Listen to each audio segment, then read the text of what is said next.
इथं एक ढालगज निर्माण झाली. तिचं नाव माया. आणि त्या मायेला पहिल्यांदा 5 पोरं झाली. किती? 5. कोणती 5? 2 मृदुंगमणी, 1 कीर्तनकार, 1 चोपदार आणि थोरलं पोरगं इकडे विलेकरी बाबा. ही 5 पोरं झाली का? गुरुजी, ही 5 पोरं झाली का? नाही. मग कोणती 5? पृथ्वी, आप, तेज, वायू आणि आकाश. अशी चित्रविचित्र सृष्टी त्या भगवंतानं निर्माण केली. विठाला विठाला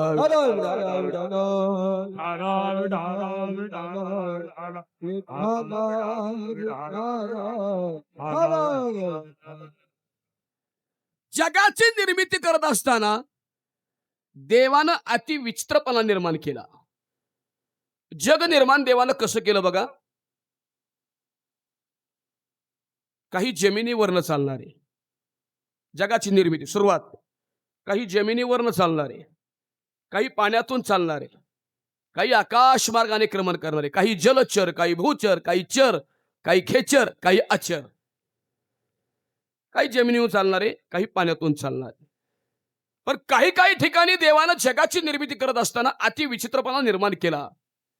महाराज म्हणतात, सापा दोन्हीच्या ठाई म्या चरणच केले नाही, एक एक केले बहुपाई. बघा देवानं जग कसं निर्माण केलं. 8 फूट लांबीचा साप. किती? 8 फूट लांबीचा साप. किती पाय आहेत मला सांगा? आहे बाय?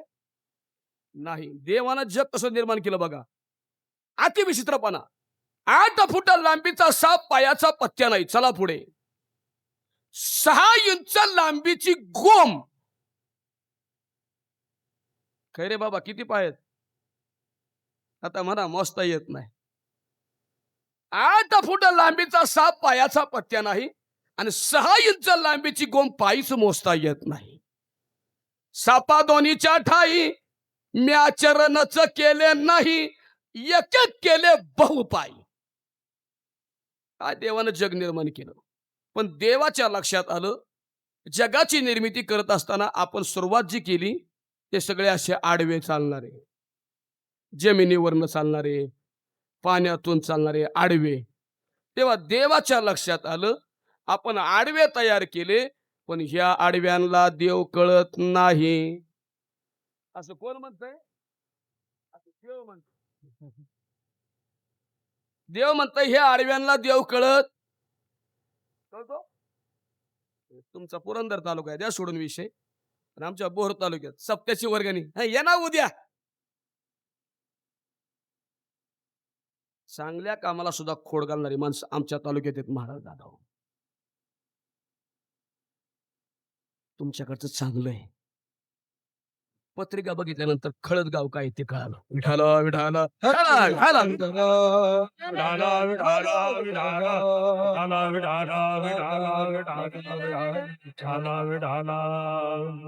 कीर्तनाला बोलवणं म्हणून वर्णन करत नाही. इथून 10व्याचं प्रवचन करून गेल्यानंतर केळवड्याला, आपलं केळवड्यालाच ना, नाही कुठं, शिवऱ्यात प्रवचन होतं. आणि शिवऱ्यातल्या प्रवचनात मी सांगितलं की जर स्मशानभूमी जाऊन बघायची असेल तर खळद गावची. स्मशानभूमी नाही दादा तुमच्या गावची, मंदिर आहे मंदिर. वा. आणि मी पदरचं बोलत नाही, मला पाकिट जास्ती द्यावं म्हणून मी असं कौतुक करत नाही. इथं आबा बसलेत मला, चेअरमन साहेब बसलेत, ते सुद्धा तिथं 10व्याला होते की नाही. आणि मी त्यांना पाहिलं नसताना सुद्धा वर्णन केलं होतं की जर आदर्श घ्यायचा असेल तर खळद गावच्या स्मशानभूमीचा आदर्श घ्या. अरे अख्खा हरी पाडलेला आहे महाराजांनी तिथं. विठाला विठाला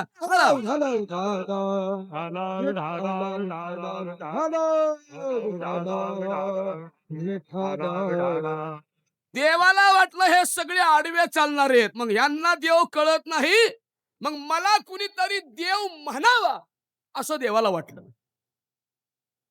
देवाला वाटणं साहजिक आहे दादा. आपल्याला बी वाटतं ना, मला कुणीतरी गायनाचार्य म्हणा. वाटतं का? वाटतं का नाही?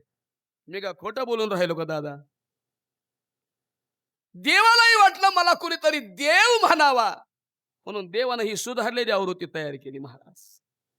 सुधारलेली आवृत्ती. चला पुढे.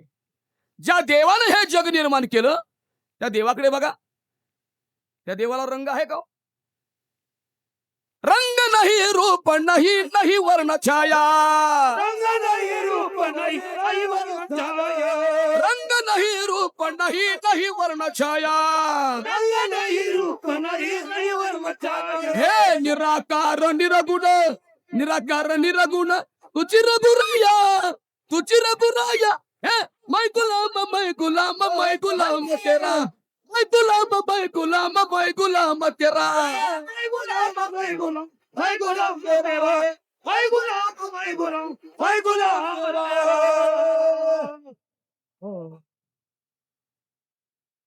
वाव.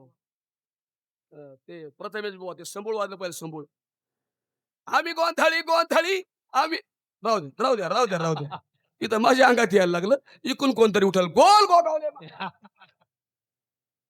लक्षात आलं बाबा, माया आहे. मी सांगितलं ना, ढालकच निर्माण झाली.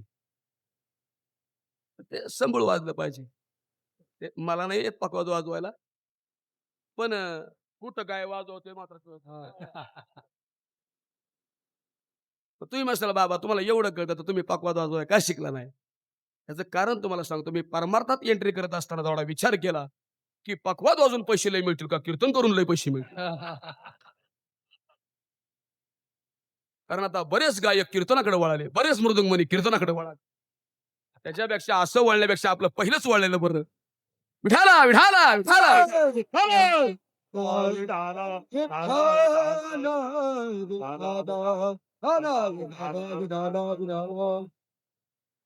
काय सांगत होतो? तुम्ही जागे आहे का? मै गुलाम मै गुलाम मै गुलाम तेरा. ज्या देवाला जग निर्माण केलं त्या देवाला रंग नाही, रंग नाही, रूप रूपही नाही, रंग नाही, रूप नाही, नाही वर्ण छाया. मग जग निर्माण करणाऱ्या परमात्म्याला रंगही नव्हतं, रूपही नव्हतं. जगाची निर्मिती करणाऱ्या देवाला नावही नव्हतं दादा. देवा नाही रूप, देवा नाही नाम, देवा नाही रूप, देवा नाही नाम. देवा नाही रूप देवा नाही नाम. देवा नाही नाम. देवा नाही रूप, देवा नाही नाम, देवा नाही रूप, देवा नाही नाम. जय श्रीराम. देवा नाही रूप देवा नाही नाम. देवा नाही रूप देवा नाही नाम. देवा नाही कब कोठे काही, कोठे काही, कोठे काही. देवा नाही रूप, देवा नाही नाम, देवा नाही रूप, देवा नाही नाम. देवा नाही कोठे काही. देवा नाही रूप देवा नाही नाम. देवा नाही रूप देवा नाही नाम. नाही नाम नाही नाम. जगाची निर्मिती करता देवाला रंग नाही, रूप नाही, नाव नाही, आणि त्या देवाला काही कामही नाही. मग महाराज जगाची निर्मिती करणाऱ्या देवाला रंग नाही, रूप नाही, नाव नाही, काम नाही म्हणता, तर मग जगाची निर्मिती करणारा परमात्मा नेमका होता तरी कसा? हा प्रश्न तुम्हाला नाही पडला, हा प्रश्न माझ्या साधू संतांना पडला. म्हणून तर संत पंचायत, कोणती पंचायत? संत पंचायत एकत्र आली, देवाच्या समोर उभी राहिली आणि त्याच देवाला विचारली, देवा तुझ सगुण म्हणो की निर्गुण रे, सगुण निर्गुण एक गोविंदू रे, गोविंदू रे, एक गोविंदू रे. तुझ सगुण म्हणो की निर्गुण रे. कसा होता देव? जगाची निर्मिती करणारा देव कसा होता? निर्गुण निराकार होता. पण संत पंचायत एकत्र बसली आणि निर्गुण निराकार असणारा परमात्मा माझ्या संतांनी सगुण साकार केला. आणि याला रूपा बरे करून खरे हरिदास. करून खरे हरिदास. करून खरे हरिदास. आणि याला रूपा बरे करून खरे हरिदास. करून खरे हरिदास. करून खरे हरिदास. आणि याला रूपा बरे करून खरे हरिदास.